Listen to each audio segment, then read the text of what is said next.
예, 이제 세 번째 시간으로서 이제 영세율과 면세제도에서 말씀을 드리도록 하겠습니다. 전 시간에 부가가치세 납세 의무자에 대해서 말씀을 드렸는데요. 부가가치세법상 납세 의무자는 사업자다. 그 사업자 유형에 있어서 과세사업자, 과세면세겸업사업자, 면세사업자가 있었고요. 그다음에 과세사업자의 일반 과세자와 이제 간이과세자로 나눠졌었죠. 이제 이 납세 의무자와 관련해서 영세율과 면세제도라는 건 뭐냐면 영세율과 면세제도는 부가가치세를 납부하지 않는다는 측면에서 공통점을 가지고 있습니다. 하지만 영세율과 면세는 또 전혀 다른 제도로서 차이점도 가지고 있어서 이제 비교 설명하기 위해서 자료를 같이 만들었는데요. 먼저 영세율 제도를 말씀드리자면 영세율이란 재화나 용역의 공급가에게 영의 세율을 적용한다는 거죠. 잘 알고 계시다시피 부가가치세 하면 세율은 10%죠. 부가가치세 원래 일반 세율은 10% 단일 비례 세율입니다. 그래서 모든 재화나 용역의 공급에 대해서 10%의 세율이 적용이 되어지는데 이 여기는 뭐라는 거예요? 영의 세율을 적용한다는 거예요. 그러면 매출액이 얼마가 됐든 간에 매출액이 1,000만 원이 됐든 1억 원이 됐든 영의 세율을 곱해버리니까 매출세액은 제로가 돼버리는 거죠. 그래서 영의 세율을 적용해서 매출세액은 제로가 되고 그 재화나 용역을 공급받을 때 즉 본인이 전 단계에서 부담했던 매입세액은 환급을 받을 수 있게 되는 제도가 영세율 제도인 거죠. 그래서 이 영세율 제도는 왜 두고 있느냐? 자, 부가가치세는 소비세라고 그랬고 일반 소비세라고 했고 그 소비세에 대해서는 소비지국 과세주의를 원칙으로 한다. 자, 가트 협정에 의해서 그러니까 전 세계적으로 그 소비지국 과세 원칙, 그 소비세는 소비가 되어지는 곳에 가서 세금을 과세 부과하도록 하자라고 약속을 했기 때문에 소비되어지는 곳에 가서 과세되도록 하기 위해서는 그 재화나 용역이 소비되는 곳에 과세하기 위해서 주로 수출하는 재화를 생각해 보면 우리나라에서 외국으로 수출되는 재화가 소비되어지는 곳은 외국에 가서 소비가 되어질 것이죠. 그래서 소비되어지는 곳에 가서 과세되도록 하기 위해서 수출하는 시점에서는 영의 세율을 적용해서 부가세를 납부하지 않도록 해놓은 제도가 영세율 제도죠. 그러다 보니까 주로 재화의 수출, 그래서 수출의 형태는 뭐 직수출 또는 대행 수출 또는 뭐 위탁 가공 무역 수출, 외국에 가서 가공을 해서 외국으로 수출하는 그런 형태의 수출도 있을 것이고, 용역의 국외 공급이라 그래서 주로 우리나라 건설 회사들이 외국에 가서 건설 용역을 제공하는 경우도 이 영세율 적용 대상이 되고요. 외국 항행 용역, 기타 외화 획득 재화나 용역의 공급에 대해서 영세율을 적용하고 있습니다. 그래서 영세율을 적용한다는 얘기는 부가세 계산 구조를 보시면 아까 첫 시간에 본 것처럼 매출세액에서 매입세액 차감해서 납부세액을 계산하는 구조였는데 매출액에 보시다시피 영세율을 곱하니까 여기는 0이 될 것이고 자기가 부담했던 매입세액을 차감하면 결국 매입세액을 요만큼 돌려받게 된다는 거죠. 그래서 영세율 제도라는 것은 소비지국 과세 원칙에 따라가기 위해서 영세율을 적용을 하고 그렇게 영세율을 적용하다 보니까 매출세액은 제로가 되고 본인이 부담했던 매입세액은 공제받게 되는 그런 구조를 가지고 있습니다. 반면에 면세제도라는 거는 영세율 제도나 면세 제도나 부가가치세를 납부하지 않는다는 측면에서 같다 그랬는데 면세라는 말은 부가가치세가 과세되지 않는다는 말이죠. 그래서 부가가치세 과세되지 않는다는 면세 제도는 왜 두고 있느냐? 부가가치세가 일반 소비세로서 단일 비례세율, 즉 10%의 단일 비례세율을 적용함으로 인해서 세부담이 역진적이다 그랬어요. 1,000만 원짜리 구입하는 사람이나 1억 원짜리 구입하는 사람이나 똑같이 10% 세금을 내다 보니 세부담이 역진적이다. 그래서 그것을 완화하기 위해서 주로 국민들이 주로 사용하는 기초생활필수품이나 서민생활의 보호 또는 후생복지 등의 목적으로 최종 소비자인 국민들의 세부담을 경감할 목적으로 만들어 놓은 제도가 면세제도입니다.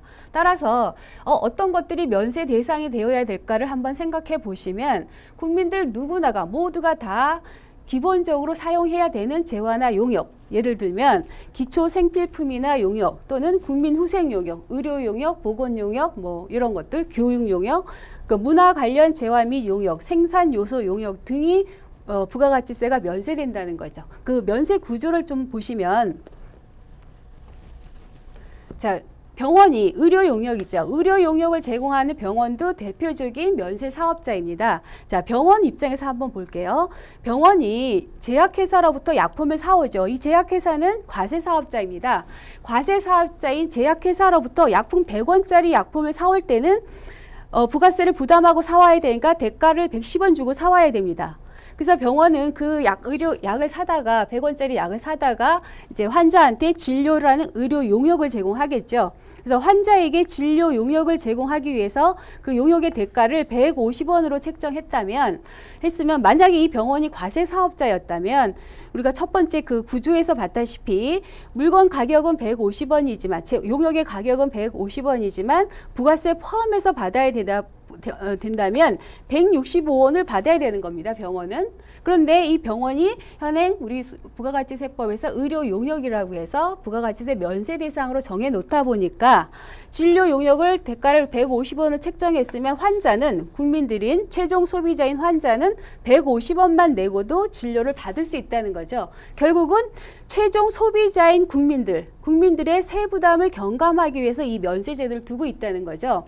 그러면 국민들은 조금 더 저렴한 가격, 즉 부가세를 부담하지 않은 저렴한 가격에 꼭 필요한 재화나 용역을 이용할 수 있게 되는 제도가 면세 제도입니다. 그런데 이번에는 면세 사업자 입장에서 한번 보시죠. 면세 사업자, 내가 병원 사업자다. 면세 사업자인 병원의 입장에서 한번 보면 어차피 환자로부터 받은 진료 용역의 대가 150원은 이 병원의 매출액이 될 것이죠. 매출액에 대해서는 부가세 부담을 하지 않으니까 면세 신고를 합니다. 그러면 약품을 사올 때 부담했던 부가세 10원, 공급가격 100원에 대한 부가세 10원은 병원 사업자는 어떻게 해야 될 것인가? 부가가치세 신고를 해야 이 10원을 돌려받을 방법이 생길 것인데 아까 처음에 납세 의무자 구분에서도 보셨다시피 면세 사업자는 부가세법상 납세 의무자가 아니라고 했습니다. 그러다 보니 본인이 전 단계에서 부담한 부가세 10원에 대해서 공제받을 방법이 없게 되는 거죠. 그러면 이 면세 사업자는 이 10원을 어떻게 처리해야 될 건가? 자, 그 문제가 남아있죠. 그래서 그 문제를 다시 설명을 드리자면 그래서 이제 전체적으로 영세율과 면세제도를 좀 비교해 보자는 거죠. 가장 큰 차이는 영세율과 면세의 가장 큰 차이는 부가가치세법상 의무, 즉 우리나라 부가가치세법에서 정하고 있는 여러 가지 의무들이 있는데 그 의무가 있느냐 없느냐의 차이입니다. 무슨 얘기냐면 영세율 사업자들은 부가가치세법상 모든 의무, 신고 납부 의무, 제출 의무, 등록 의무가 다 있습니다. 부가가치세법상 납세 의무자이기 때문에 그렇다는 거죠. 그래서 영세율 사업자는 사업자 등록 의무도 있고 부가가치세를 신고 납부해야 될 의무도 있고 물론 세금계산서 교부 의무도 있습니다. 반면에 면세 사업자는 아예 부가가치세법상 납세 의무자가 아닙니다. 부가가치세법상 납세 의무자가 아니다 보니 사업자 등록 의무도 없고 부가가치세 신고 납부할 의무도 없습니다. 의무가 없어도 내가 신고하고 싶다 할 방법이 없다는 거죠. 그러니까 못해요. 또 세금계산서도 교부할 필요가 없는 거죠. 그러면 세금계산서 교부하지 않는 대신에 면세사업자들은 계산서라는 것을 교부합니다. 그래서 세금계산서와 계산서의 차이는 용지 형태에 보시면 부가가치세액을 기재하는 난이 없다는 그 차이밖에 없습니다. 그래서 부가가치세 납세 의무가 있는 일반 과세자는 세금계산서를 교부하지만 부가세 납세 의무가 없는 면세사업자는 계산서라는 것을 교부해서 본인의 매출을 이제 입증을 할 수가 있게 되죠. 그래서 그 결과 매출하거나 매입할 때 보시면 영세율 사업자는 매출할 때 거래 징수하지 않으니까 매출세액이 제로가 되고 면세 사업자는 아예 부가세 과세 대상이 아니기 때문에 매출할 경우엔 둘 다 부가세에 대한 납세 의무가 생기지 않습니다. 큰 차이는 뭐냐면 매입할 때입니다. 매입할 때 영세율 사업자는 거래 징수 당한 매입세액을 어떻게 할 거냐?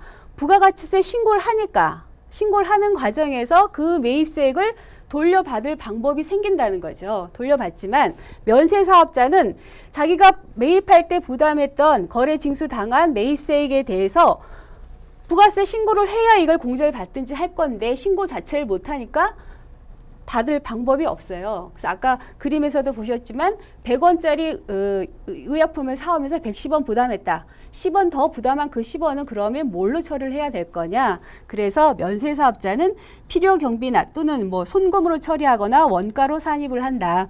그래서 아까 의약품 가격은 100원이었지만 부가세 10원을 포함해서 뭐 원재료라고 하면 그 의약품 구입 가격이 110원이 되는 거죠. 그런 거와 관련해서 자, 병원 사업자다. 치과 사업을 한다. 치과 의원을 한다라고 한다면 치과 같은 경우는 그 치료용 기계를 구입을 해야 되죠. 예를 들어서 1억 원짜리 치료용 기계를 구입을 했다. 의료용 기계를 구입을 했다. 그 1억 원이면 거기에 부가세 1,000만 원을 주고 1억 1,000만 원을 주고 사와야 되는 거죠. 그럼 이 치과 병원 사업자는 1,000만 원을 더 주고 기계를 사오면 그 1,000만 원에 대해서 본인이 매입세 공제를 받지 못하니까 보통 우리 사업자분들이 공제받지도 못하는 매입세 1,000만 원 부담하는 게 아깝게 생각이 들거든요. 그러다 보니 기계 구입을 할 때 세금 계산서 받지 않겠다. 부가세 1,000만 원 안 주고 세금 계산서도 받지 않겠다라고 하시는 분들이 많이 있습니다. 그러면 결국 부가가치세 1,000만 원에 대한 부담은 안 할지 몰라도 구입한 기계 1억 원에 대한 입증을 할 수가 없어서 부가세 1,000만 원 아낄 수 있을진 몰라도 나중에 소득세나 법인세 신고할 때 비용 처리할 과목이 아무것도 없다는 거죠. 무슨 얘기냐면 1억 원짜리 기계에 부가세 1,000만 원 더 주고 구입을 하실 때 부가세 매입세 공제는 받지 못하더라도 세금 계산서를 정상적으로 발급받아서 1억 1,000만 원에 대한 기계 장치, 의료용 기계 구입 가격을 입증을 하면 그 1억 1,000만 원에 대해서는 감가상각이 가능하죠. 그래서 감가상각 내용 연수 동안에 필요 경비나 손금으로 처리함으로써 소득세나 법인세 계산할 때 공제를 받을 수 있게 되는 겁니다. 그래서 당장 그 부가세 1,000만 원이 아까워서 세금 계산을 받지 않는다든지 하는 것은 어떻게 보면 어리석은 일이죠. 그래서 꼭 세금 계산서를 받아서 부가세를 부담하고 받더라도 그 부담한 부가세는 요런 과정을 통해서 비용 처리로 받을 수 있으니까 면세 사업자라고 할지라도 꼭 이렇게 챙겨 놓는 것이 중요하다고 생각이 됩니다. 그래서 이번 시간에는 영세율과 면세 두 제도가 서로 다른 것이긴 하지만